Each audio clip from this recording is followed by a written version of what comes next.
Video பார்க்கும் நல்ல உள்ளங்கள் அனைவருக்கும் வணக்கம். ஒரே நாடு ஒரே தேர்தலுக்கான மசோதா நேற்று தாக்கல் செய்யப்பட்டுச்சு. இது என்னப்பா ஒரே நாடு ஒரே தேர்தல்? அது பெரிய கான்செப்ட்லாம் கிடையாதுங்க, ரொம்ப சிம்பிள் தான். இந்த பேர்ல இருக்குல்ல, ஒரே நாடு ஒரே தேர்தல். இந்தியாவில் இருக்கக்கூடிய 28 மாநிலங்களுடைய சட்டமன்ற தேர்தலும் நாடாளுமன்ற தேர்தலும் ஒரே நேரத்தில் நடக்கும். அதுல இருந்து சரியா 100 நாளைக்குள்ள இந்தியாவில் அனைத்து உள்ளாட்சி தேர்தலும் நடத்தி முடிக்கணும். இதுதான் இந்த பில்லோட கான்செப்ட். இதற்கான மசோதா நேற்று தாக்கல் செய்யப்பட்டுச்சு. இதற்கு ஆதரவா 262 பேர் ஓட்டு பண்ணியிருந்தாங்க. இதுக்கு எதிராக 198 பேர் ஓட் பண்ணியிருந்தாங்க. இதுல நிறைய பேருக்கு குழப்பம் இருக்கு. அதாவது ஒரு மசோதா நீங்க தாக்கல் செய்யணும் அப்படின்னா அதற்கு ஆதரவா 3% வாக்கு வந்தாதான் நீங்க அதை தாக்கல் பண்ண முடியும். அதோட கம்மியான வந்திருக்கு, அதை எப்படி தாக்கல் பண்ண முடியும் அப்படின்ற மாதிரி ஒரு சந்தேகமும் இருக்கு. இப்ப இந்த தாக்கல் பண்ணிட்டாங்க, இப்ப இது சட்டம் நிறைவேற்றப்பட்டுச்சா, இனிமே ஒரே நாடு ஒரே தேர்தல் தான் எலெக்ஷன் நடக்குமா அப்படின்ற மாதிரியான குழப்பமும் இன்னும் சில பேருக்கு இருக்கு. முதல்ல ஒரு விஷயம் டீட்டெயிலா நீங்க புரிஞ்சுக்கணும், அதை நான் தெளிவாக சொல்லிடுறேன். நேத்து நடந்தது அரசியல் சாசன மசோதா தாக்கல். அந்த மசோதா தாக்கலுக்கு பாத்தீங்கன்னா 3% ஓட் பண்ணிருக்கணும்ன்ற அவசியம் கிடையாது. அந்த உறுப்பினர்கள் கலந்துகிட்ட உறுப்பினர்கள்ல பாதிக்கும் மேல ஓட் பண்ணியிருந்தா மட்டும் போதும் இந்த மசோதா தாக்கல் செய்ய முடியும். இந்த மசோதா தாக்கல் செய்யப்பட்டு நாடாளுமன்ற கூட்டுக்குழுவுக்கு அனுப்பப்படும். அப்படிதான் நேற்று 262 பேர் ஓட் பண்ணியிருந்தாங்க. இந்த மசோதா தாக்கலுக்கு ஆதரவாக 262 பேர் ஓட் பண்ணியிருந்தாங்க. அந்த மசோதா தாக்கல் செய்யப்பட்டு நாடாளுமன்ற கூட்டுக்குழுவுக்கு அனுப்பி வச்சிருக்காங்க. அந்த கூட்டுக்குழுவுல எதிர்கட்சியை சேர்ந்த உறுப்பினர்களும் இருப்பாங்க, ஆளுங்கட்சியை சேர்ந்த உறுப்பினர்கள் இருப்பாங்க. அவங்க பரிசீலனை செஞ்சு திரும்ப நாடாளுமன்றத்துக்கே அனுப்புவாங்க. அதன் பிறகு நாடாளுமன்றத்துல அந்த மசோதா நிறைவேற்றப்படும். அந்த மசோதா நிறைவேற்றப்படுறதுக்கு தான் மொத்த உறுப்பினர்கள 3/2 பங்கு பேர் இந்த மசோதாக்கு ஆதரவாக ஓட் பண்ணணும். அதாவது 543 உறுப்பினர்கள் இருக்காங்க அப்படின்னா 362 பேர் ஆதரவாக ஓட் பண்ணா மட்டும்தான் இந்த மசோதாவை நிறைவேற்ற முடியும்.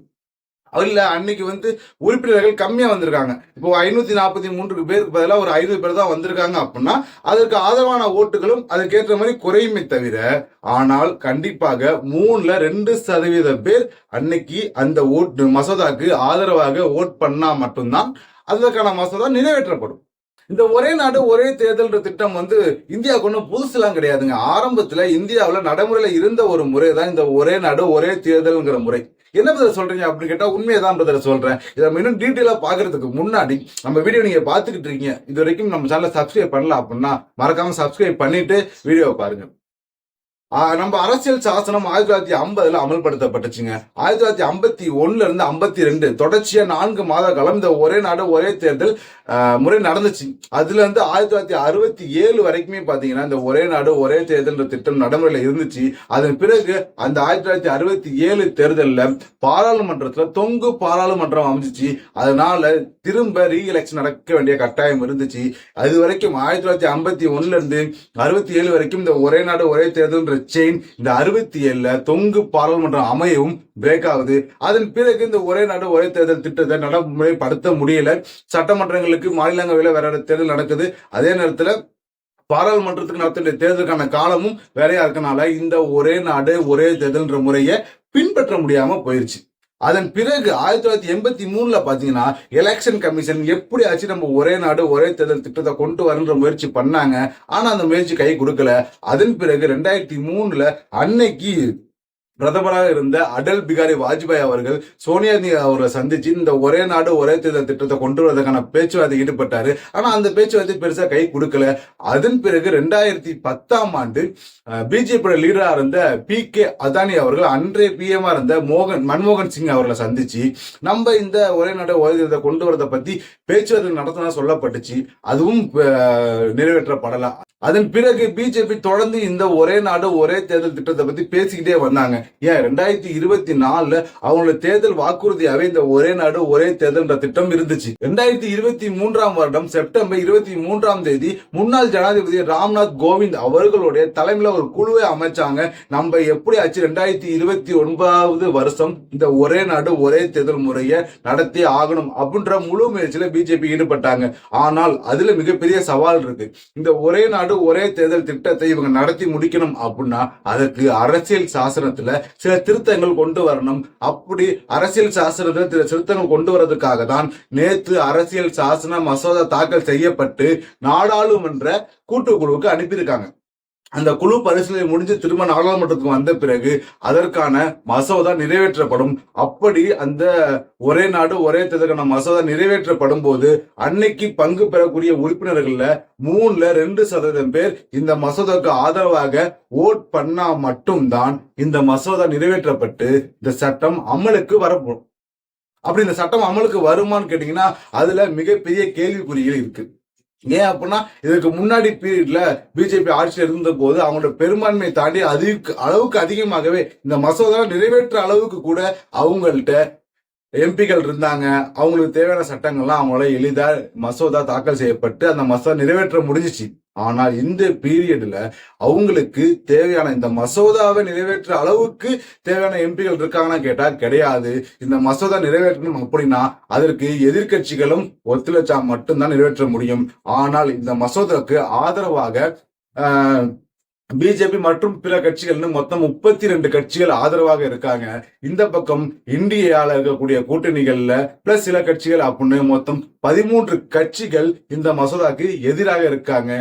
அதனால இந்த மசோதாவை நிறைவேற்ற முடியுமா அப்படிங்கறதுல பிஜேபிக்கு மிகப்பெரிய கேள்விகள் இருக்கு. இந்த மசோதா ஒரு வேளை இந்த மசோதா நிறைவேற்றிட்டாங்க, ஒரே நாடு ஒரே தேர்தல் முறை நடைமுறைக்கு வருது அப்படின்னா இதுல இருக்கக்கூடிய பாசிட்டிவ்ஸ் என்ன நெகட்டிவ்ஸ் என்ன அப்படின்னு பாத்தீங்கன்னா முக்கியமான ஒரு விஷயம்னா இப்ப ஒரே நாடு ஒரே தேர்தல் முறை எல்லா இந்தியா முழுவதும் எலெக்ஷன் நடந்து முடிஞ்சிருச்சு. ஆனா ஏதோ ஒரு மாநிலத்துல தொங்கு சட்டமன்றம் அமையுது அப்படின்னாலோ இல்லது வேற ஏதோ ஒரு மாநிலத்துல சட்டமன்றத்துல நம்பிக்கை வாக்கெடுப்பு எடுத்து அரசு கவிழ்க்கப்படுது அப்படின்னா அந்த மாநிலங்களுக்கு உடனடியாக திரும்ப எலெக்ஷன் நடத்த வேண்டிய கட்டாயம் ஏற்படும். அங்க எலெக்ஷன் நடத்தி தான் ஆகணும். அப்படி இல்ல, கிட்டத்தட்ட பீரியட் முடிய போது 4 வருஷம் முடிஞ்சுதான் அங்க ஆட்சி கவிழ்க்கப்படுது, மீதி 1 வருஷம் தான் இருக்கு அப்படின்னா அந்த மாநிலத்தோடைய ஆட்சி குடியரசு ஆட்சி கீழே கொண்டு வர்றதுக்கான வாய்ப்புகள் இருக்கு.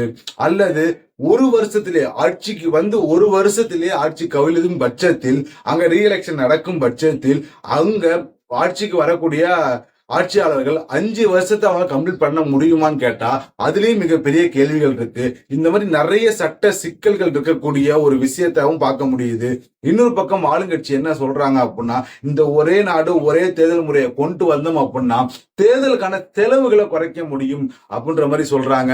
மக்கள் நிறைய அலைய வேண்டியது இல்லை, ஒரே நாள்ல ஓட்டு போட போனா நாடாளுமன்றத்துக்கும் ஓட்டு போட்டுடலாம், சட்டமன்றத்துக்கும் ஓட்டு போட்டுடலான்ற மாதிரியான கருத்துக்களை ஆளுங்கட்சிகள் முன்வைக்கிறாங்க.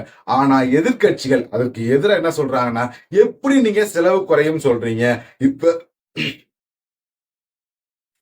ஆனா எதிர்கட்சிகள் எப்படி நீங்க செலவு குறையும் சொல்றீங்க, இப்ப நீங்க ஒரே நாடு ஒரே தேர்தல் கொண்டு வந்துட்டீங்க அப்படின்னா இன்னும் தேர்தல் மிஷின் இவிஎம் மிஷின்ஸ் அதிகமா வாங்க வேண்டியது கட்டாயத்துக்கு வரும். கிட்டத்தட்ட 10,000 கோடி ரூபாய் செலவு பண்ணி நீங்க மிஷின்ஸ் புதுசா வாங்கணும், அதுக்கு பராமரிப்பு செலவெல்லாம் பார்க்கணும். எப்படி நீங்க செலவு குறையும் அப்படின்ற மாதிரி சொல்றீங்கன்னா எதிர்கட்சி செயலையும் சொல்றாங்க.